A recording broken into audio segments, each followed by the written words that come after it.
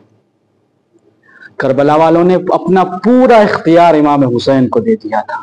مولا آپ کو مال کی ضرورت ہے، ہمارا مال آپ پر قربان۔ آپ کو جان کی ضرورت ہے، ہماری جان آپ پر قربان۔ یہ ہے اہل بیت علیہ السلام۔ امام حسین علیہ السلام سے اہل کربلا والوں نے کہا کہ مولا آپ کو جس چیز کی ضرورت ہے ہم اس چیز کو دینے کے لیے آپ کے لیے آمادہ ہیں۔ کربلا والوں نے تمام چیزیں امام حسین علیہ السلام کے حوالے کر دی تھی۔ مولا آپ کہیں تو ہم ابھی اپنی گردنیں اڑا دیں، بس آپ حکم دیں۔ یہ ہے ولایت، اسے کہتے ہیں اپنا پورا اختیار حجت خدا کے ہاتھ میں دے دینا۔ اور کیوں نہ ہو، کیونکہ یہ اللہ کی حجتیں ہیں، ان کا حق بنتا ہے۔ یہ سب سے عظیم ذات کے خلیفہ ہیں، اللہ سے بڑا تو کوئی ہے نہیں، سب سے عظیم ذات کے خلیفہ اہل بیت ہیں، لیکن افسوس ہے زمانے والوں نے ان کی قیمت نہ جانی۔ کربلا والوں نے ہمیں بتایا ہے کہ ہم پوری طرح سے اہل بیت کے خدمت میں اپنا اختیار دیتے ہیں۔ اور سب سے پہلے جو شہید کربلا مانا جاتا ہے، حالانکہ وہ شہید کربلا میں شہید نہیں ہوئے بلکہ کربلا سے پہلے شہید ہوئے، جس کا نام ہے مسلم۔ مسلم نے اپنا پورا اختیار حسین کو دے دیا۔ جب کہا ہے نا کہ مسلم جاؤ کوفے چلے جاؤ، تو مسلم نے یہ نہیں کہا مولا میرا بھی دل آپ کے پاس رہنے کے لیے کرتا ہے، آپ جہاں جائیں گے میں وہاں پہ جانا چاہتا ہوں، لیکن مسلم نے کہا کہ سمعا وطاعۃ یا بعد اللہ، بغیر سوال کیے کوفے چلے آئے۔ مسلم کوفے آئے، لوگوں نے امام جناب مسلم کے ہاتھ پر بیعت کی۔ جب جناب مسلم کو لگا کہ حالات ٹھیک ہیں تو ایک مرتبہ امام حسین کو خط لکھا، کہا یا ابا عبداللہ کوفے کے حالات ٹھیک ہیں، آپ کوفے آ جائیں۔ جناب مسلم نے خط لکھا۔ خط لکھنے کے بعد جب شام ہوئی تو مغرب پڑھنے کے لیے مسجد کوفہ تشریف لائے، مغرب پڑھی۔ روایات یا لوگ بتاتے ہیں کہ جناب مسلم کے پیچھے کم از کم 16,000 لوگ موجود تھے، کوئی کم تعداد نہیں ہے۔ مسجد بھری پڑی تھی، بلکہ باہر بھی بیٹھنے کی جگہ نہیں تھی۔ 16,000 لوگ جناب مسلم کے پاس تھے، لیکن کیا غربت مسلم ہے کہ جیسے ہی مسلم نے عشاء کی نماز پڑھ کے پیچھے دیکھا تو ایک شخص بھی موجود نہ تھا۔ اب یہ غریب مسلم، حسین کا بھائی مسلم کہاں جائے؟ جناب مسلم مسجد کوفہ سے باہر نکلتے ہیں، راستے میں بھٹک رہے ہیں، غریب ہے، مسافر ہے، راستوں کا نہیں معلوم ہے۔ ایک مرتبہ کوفے کی گلیوں میں بھٹکتے حسین کا بھائی ایک گھر کے دروازے پہ بیٹھ گیا۔ تاریخ بتاتی ہے کہ وہ گھر جو ایک مومنہ کا تھا، جس کا نام توعا لکھا ہے، توعا کے گھر کے دروازے پہ جناب مسلم تھک کے بیٹھ گئے۔ توعا کا ایک بیٹا تھا جس کے وہ انتظار میں تھی، بار بار وہ دروازہ کھولتی تھی، دیکھتی تھی کہ اس کا بیٹا آ رہا ہے کہ نہیں آ رہا ہے۔ جیسے ہی توعا نے اپنا دروازہ کھولا تو دیکھا ایک شخص بیٹھا ہے اور جو اپنا سر جھکائے ہوئے ہے۔ اس نے کہا کہ اے بھائی، تمہیں نہیں معلوم کہ حالات خراب ہے؟ تمہیں نہیں معلوم کہ ابن زیاد کی فوج کوفے کی گلیوں میں ٹہل رہی ہے؟ جاؤ اپنے گھر چلے جاؤ۔ ایک مرتبہ مسلم نے رو کے کہا کہ وہ گھر وہ جاتا ہے جس کا گھر موجود ہو، وہ کہاں جائے جس کا کوئی گھر نہ ہو۔ ایک مرتبہ اس مومنہ نے پوچھا کہ اے بھائی تم کون ہو؟ کہنے لگے انا مسلم ابن عقیل، میں عقیل کا بیٹا مسلم ہوں۔ کہنے لگی کون عقیل؟ کہا کہ عقیل ابن ابی طالب، کہا کہ ابو طالب کا بیٹا، عقیل کا بیٹا ہوں۔ ایک مرتبہ جناب مسلم نے جیسے ہی کہا مومنہ تڑپ گئی، کہا کہ اچھا علی کے بھائی عقیل کے بیٹے ہو؟ کہا میں اسی عقیل کا بیٹا ہوں۔ ایک مرتبہ تڑپ کے کہنے لگی مولا گھر میں تشریف لائیں۔ ایک مرتبہ جناب مسلم نے کہا نہیں میں تمہیں زحمت نہیں دینا چاہتا۔ ایک مرتبہ جب اصرار پڑا تو جناب مسلم جناب طوع کے گھر میں آئے، جناب طوع سے کہا کہ اگر ہو سکے تو مجھے پانی دے دو۔